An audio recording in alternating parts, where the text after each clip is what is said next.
Aktivis menurut saya itu merupakan sebuah gerakan ya.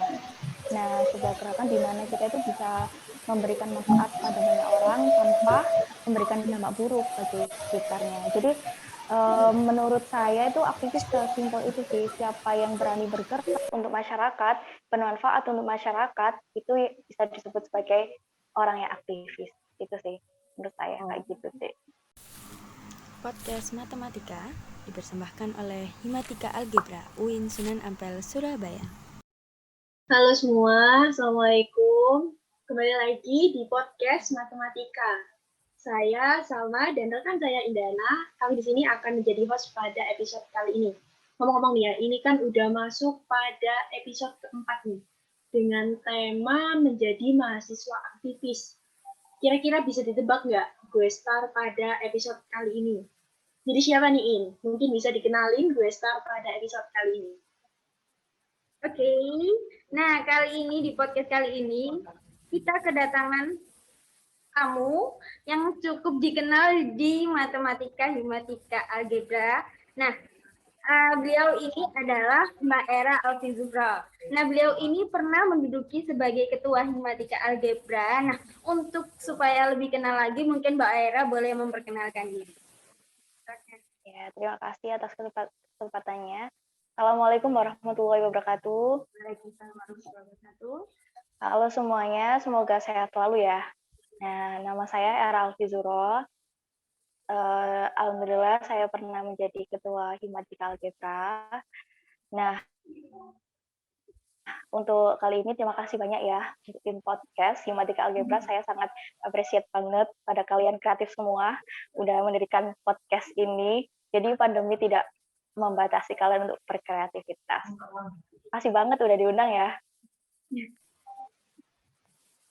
Ngomong-ngomong nih, gimana Mbak Era kabarnya?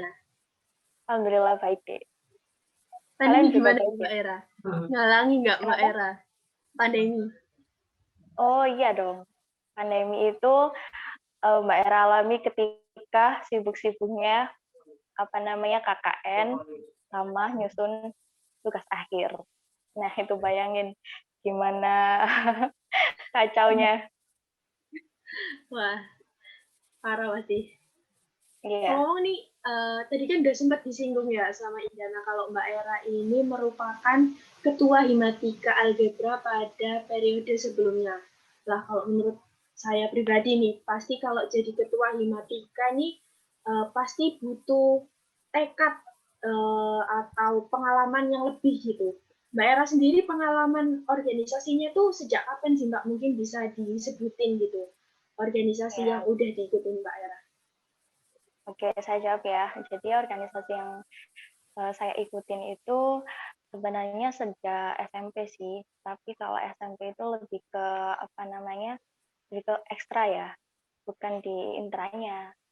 Kalau di SMA itu juga di ekstranya kayak go green gitu loh, acara go green. Kebetulan SMA saya itu adiwiyata, jadi ekstra yang benar-benar favorit di situ selain paskibra ada juga go green semandri itu namanya. Nah di situ alhamdulillah Mbak Era menduduki sebagai ketua divisi pertanian organik. Itu kayak mengelola gimana sih caranya mengelola tumbuhan dari organik gitu loh, sampah-sampah organik, terus mengembangkan kayak tumbuhan-tumbuhan itu memanfaatkan lahan seminimal mungkin untuk membuat suatu tanaman yang bermanfaat bagi masyarakat kayak gitu. Terus kalau di universitas sendiri itu ya itu tadi sih himatika algebra. Kenapa sih saya milih yang intra? Soalnya saya ini masih gimana ya, istilahnya belajar lah kayak sedikit takut kalau bersosialisasi dengan lingkungan, jadinya yang paling dekat dengan saya yaitu saya coba itu tadi himatika algebra itu sih. Oh, tapi sebenarnya nih kalau Mbak Era kan tadi sempat menyinggung tentang takut bersosialisasi. Itu saya agak percaya sih sebenarnya kalau Mbak Era itu takut bersosialisasi. Buktinya Mbak Era udah jadi ketua, terus habis itu membina kita para warga Himatika kan. Nah, ini Mbak Era kan bisa dikatakan sebagai seorang aktivis ya selama mahasiswa. Nah, menurut Mbak Era itu aktivis sendiri itu apa sih? Bisa nggak kita ini bisa mendapatkan titel aktivis? Apa harus ikut banyak organisasi atau bagaimana? Menurut Mbak Era gimana? Aktivis menurut saya itu merupakan sebuah gerakan ya. Nah, sebuah gerakan di mana kita itu bisa memberikan manfaat pada banyak orang tanpa memberikan dampak buruk bagi sekitarnya. Jadi menurut saya itu aktivis sesimpel itu sih. Siapa yang berani bergerak untuk masyarakat, bermanfaat untuk masyarakat, itu bisa disebut sebagai orang yang aktivis. Itu sih menurut saya kayak gitu sih. Jadi menurut Mbak Era itu aktivis itu bukan hanya orang-orang yang ikut organisasi, tapi orang-orang yang bergabung di kayak berkecimpung di kegiatan masyarakat atau kegiatan sosial lain, nggak hanya tentang organisasi. Itu bisa disebut sebagai mahasiswa yang aktivis. Gitu ya Mbak Era? Ya gitu. Ya kayak gitu benar. Tapi ada lanjutannya nih. Kan biasanya kalau kita itu apa ya? Kayak melakukan semuanya sendiri sama bersama-sama itu kan beda ya rasanya ya, beda rasanya, beda outputnya juga beda, efeknya ke masyarakat juga beda. Nah makanya di universitas sendiri ada yang namanya sebuah organisasi. Organisasi itu merupakan suatu wadahnya. Nah wadah itu kita manfaatkan ke aktivis kita itu untuk masyarakat. Jadi kayak lebih terstruktur lah kalau di sebuah organisasi itu ya. Sebut aja intra kita, organisasi intra kita Himatika Algebra. Nah di situ kan merupakan wadah ya, wadah kita untuk apa namanya memberikan manfaat untuk orang banyak. Tapi kita tidak melupakan kewajiban kita sebagai mahasiswa. Jadi kita tetap fokus pada tujuan awal kita yaitu mengikuti pelajaran di kampus dengan baik, menempuh pendidikan dengan baik, dapat lulus dengan waktu yang tepat, berprestasi juga, itu malah bagus, tapi kita juga tidak melupakan orang yang di sekitar kita. Nah, itu tadi yang disebut dengan gerakan sebagai mahasiswa aktivis. Penting banget sih buat saya kalau adanya warga itu tadi, adanya wadah kayak organisasi intra. Nah, organisasi intra kan paling dekat dengan kita ya, dan juga mereka pasti tahu kegiatan warganya sendiri. Jadi menurut saya tuh lebih apa ya, lebih pas gitu loh untuk kita yang masih belajar, terus untuk kita yang masih berusaha menjadi mahasiswa yang aktivis. Nah, oke, jadi kan tadi itu udah dijelasin sedikit gitu ya, kalau Mbak Era itu udah pernah nih dulu itu ngikutin beberapa kegiatan gitu. Mungkin yang terakhir ini Ketua Himatika, sebelumnya juga sempat menjadi bagian dari perkumpulan mengenai penghijauan seperti itu. Nah, sebenarnya alasan utama Mbak Era sendiri buat nyemplung nih akhirnya ke organisasi itu apa sih Mbak? Terus perjuangannya juga Mbak Era selama nyemplung nih di organisasi gitu. Karena kan menurut Mbak Era organisasi ini kan merupakan salah satu wadah gitu buat Mbak Era mengaspirasikan gitu. Ya, jadi alasan saya ya satu sih supaya saya menjadi orang yang pinter bersosialisasi dengan lingkungan. Saya kan tadi bilang kalau saya itu anaknya kurang bisa bersosialisasi gitu lah. Makanya Indana tadi sedikit agak tidak percaya ya. Nah, ketidakpercayaan Indana itu ya berasal dari proses saya dari awal yang takut bersosialisasi dengan orang, belum tahu mendapatkan relasi banyak itu belum tahu lah tentang itu intinya. Nah, pas saya nyemplung, saya mau nyoba nih, ada kemauan sih, yang terpenting ada kemauan, yang kedua itu komitmen sama apa yang dijalanin, yang ketiga itu selalu happy. Nah, kalau tiga itu udah kita dapatkan dan kita lakukan dengan baik, pastinya kita itu pasti banyak hal positif yang bisa kita dapatkan di suatu kegiatan yang kita yang kita komitmenkan tadi itu pasti banyak sekali manfaat gitulah pokoknya. Intinya kayak saya tuh mau mencoba, mau komit sama selalu happy dan ternyata terbukti banyak banget manfaat yang bisa saya peroleh dari pintarnya bersosialisasi dengan orang, terus banyak relasi yang saya temui, terus ternyata pengalaman yang saya dapat di luar itu menarik sekali gitu loh. Jadi nggak monoton lah, intinya kalau hidup itu lebih berwarna lah intinya kayak gitu sih. Selama ini aku mau tanya nih ke Mbak Era lagi. Selama Mbak Era ikut organisasi itu ada nggak sih yang menurut Mbak Era tuh sulit banget dijalani, kayak aduh, ada nggak sih rasa nyesel ikut organisasi atau merasa kayaknya di beneran ini kayak menyimbangi gitu antara apa namanya organisasi dan perkuliahan, pernah nggak merasa kesulitan? Mungkin bisa di-sharing. Oke, saya kasih tahu ya sulitnya menjadi mahasiswa aktivis mungkin ya. Cuma satu sih, Dek. Sulitnya itu manajemen waktu, udah itu aja. Kalau manajemen waktu itu bisa kita taklukkan, nggak ada yang sulit kok. Kalau kita merasa jenuh, merasa capek, itu merupakan efek yang apa ya, natural sebagai manusia lah. Kalau kalian aja nih, kalau udah melakukan sesuatu, pasti kan ada rasa capek, rasa bosan, rasa jenuh. Sama kan, nggak ada bedanya kan kalau kita masuk ke organisasi. Yang membedakan apa sih? Yang membedakan itu adalah manajemen waktu. Udah itu aja. Kalau manajemen waktu ini bisa kita taklukin, semuanya itu nggak ada yang sulit, deh. Semuanya itu nggak ada yang sulit, yakin. Manajemen waktu sama sekali. Kalau dalam hal pertemanan, tadi kan Mbak Era bilang kalau misalnya sosialisasi awalnya sulit tuh, kan terus habis itu masuk ke organisasi. Kalau dalam hal pertemanan itu nggak ada kesulitan kah? Apa cuma di manajemen waktu aja? Kalau dalam hal pertemanan sih, nggak ada ya. Kalau kita itu biasanya bentroknya itu karena waktu sih, Dek. Bentroknya karena waktu itu nanti pasti merambah ke semua gitu sih. Kalau saya itu, kuncinya tuh manajemen waktu yang bagus.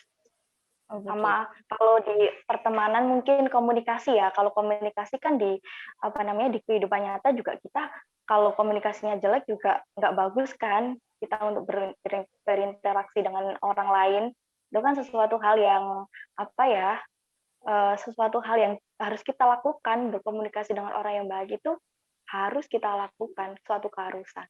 Makanya yang saya bilang yang paling sulit itu manajemen waktu ya itu tadi. Soalnya kita itu nggak hanya fokus ke satu, kita itu fokus ke yang lain gitu. Ibaratnya kita itu jalan itu dua-duanya harus jalan gitu. Nggak ada yang ini lebih, ini nanti kekurangan gitu kan. Nah, itu yang sulit sih.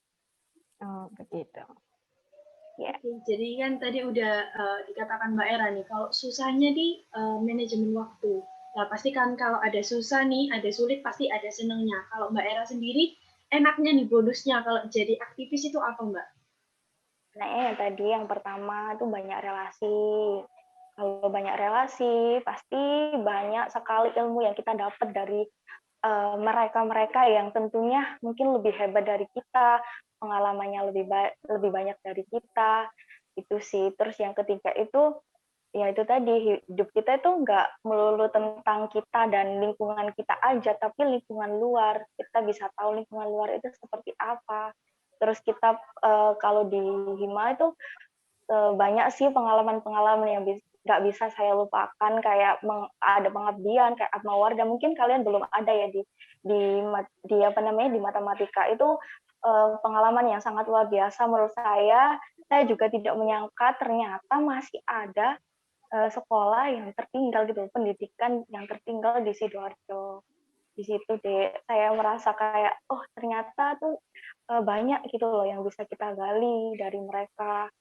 Kita itu bisa menjadi orang yang bermanfaat, tapi nggak harus menunjukkan jati diri kita yang hebat gitu loh. Semuanya itu bisa bermanfaat bagi orang lain dengan melakukan hal-hal yang kecil ya tentunya ya kayak tadi mau untuk menjadi mahasiswa yang aktivis. Aktivis di sini itu bukan yang berani terus ke jalan melanggar aturan kayak gitu kan, harus berani siapapun, nggak takut sama siapapun, nggak takut tuh nggak harus kayak gitu loh.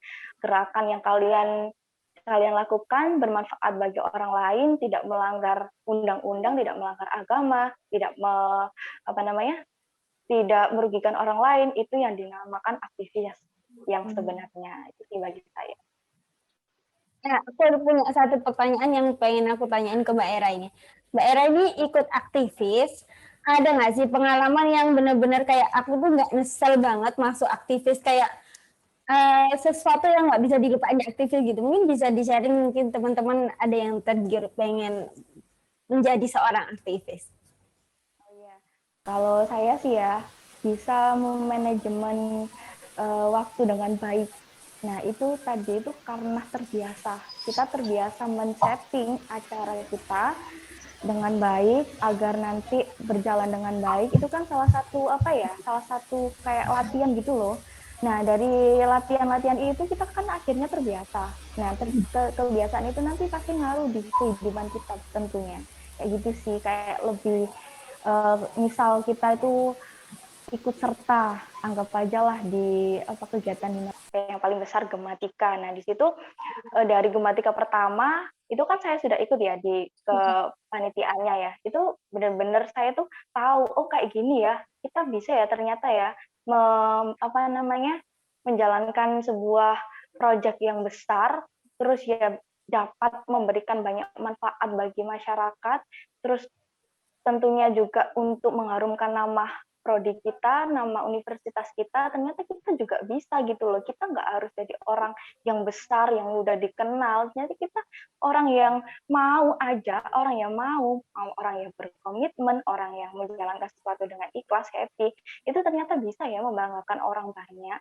Itu sih. Terus ya kita kalau keikutsertaan dalam kepanitiaan, pastinya kita tuh lebih tahu gitu loh. Kita lebih tahu apa ya karakter orang yang kita undang, seperti yang pertama kali itu ada Noeleto.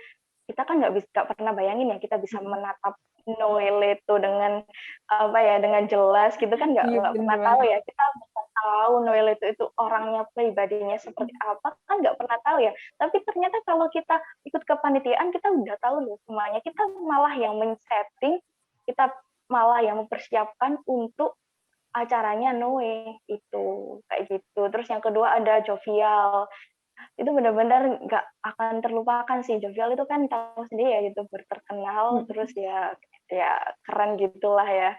Kita kan nggak pernah bisa, kapan kita bisa menghubungi dia langsung terus bertemu dia langsung kalau nggak di acara-acara besar kayak gini kan ya, pasti acara kita juga diapresiasi sama Jovial, kita bisa mendatangkan dia gitu kan.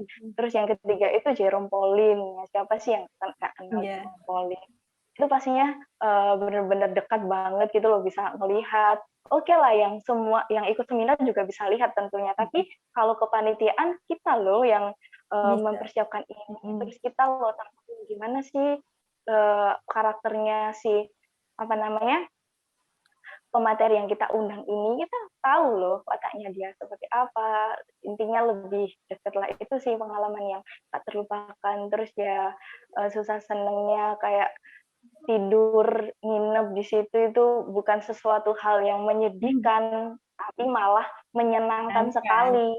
Sampai mau wajar ya, semua pasti ada rasa itu wajar banget sih. Itu sih nggak pernah terlupakan. Terus apalagi acaranya itu diapresiasi dosen-dosen, terus semuanya itu tahu kalau mahasiswa matematika bisa mengadakan acara sebesar ini, itu kan suatu kebanggaan bagi kita yang bukan siapa-siapa gitu. Itu sih. Benar banget sih. Ya.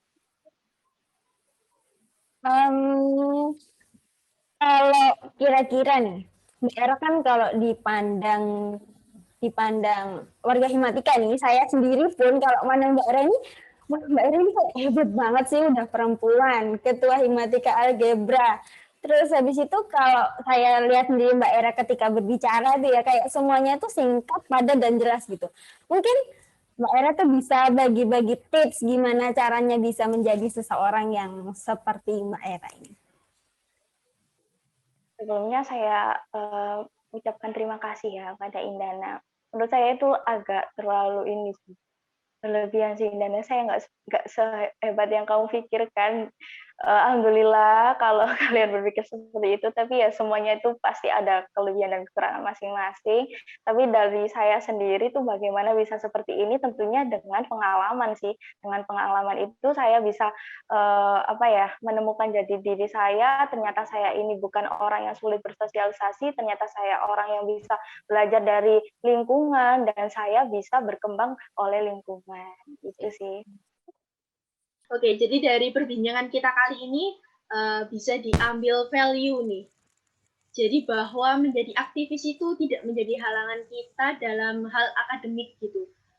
Emang sih jadi aktivis itu bakal ada lebih banyak lika-likunya gitu. Pengalaman kita itu bakal lebih berat gitu ya, bisa jadi lebih berat gitu. Tetapi dengan menjadi aktivis itu merupakan salah satu cara kita untuk menebar banyak kebermanfaatan. Mungkin kurang lebihnya seperti itu ya. Kalau menurut teman-teman ini, bagaimana? Menurut teman-teman, value apa yang kalian dapatkan dari podcast kali ini? Silakan kalian komen di bawah ya.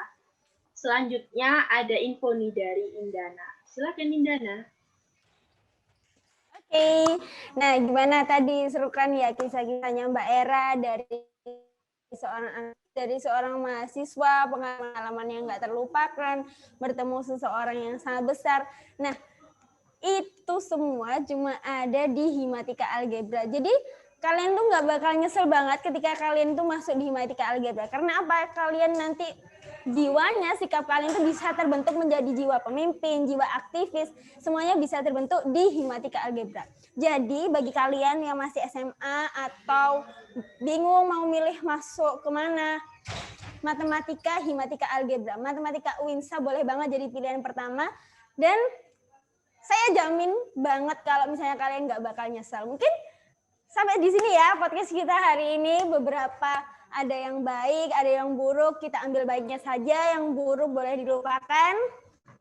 Terima kasih untuk Mbak Era yang sangat menginspirasi kisah-kisahnya dan petuah-petuahnya. Sama. Oke, kita bertemu lagi di podcast berikutnya dengan gue Star yang baru, yang menginspirasi juga. Dan saya akhiri. Wassalamualaikum warahmatullahi wabarakatuh. Waalaikumsalam warahmatullahi wabarakatuh. Ya. Terima kasih Mbak Era. Terima kasih Salma.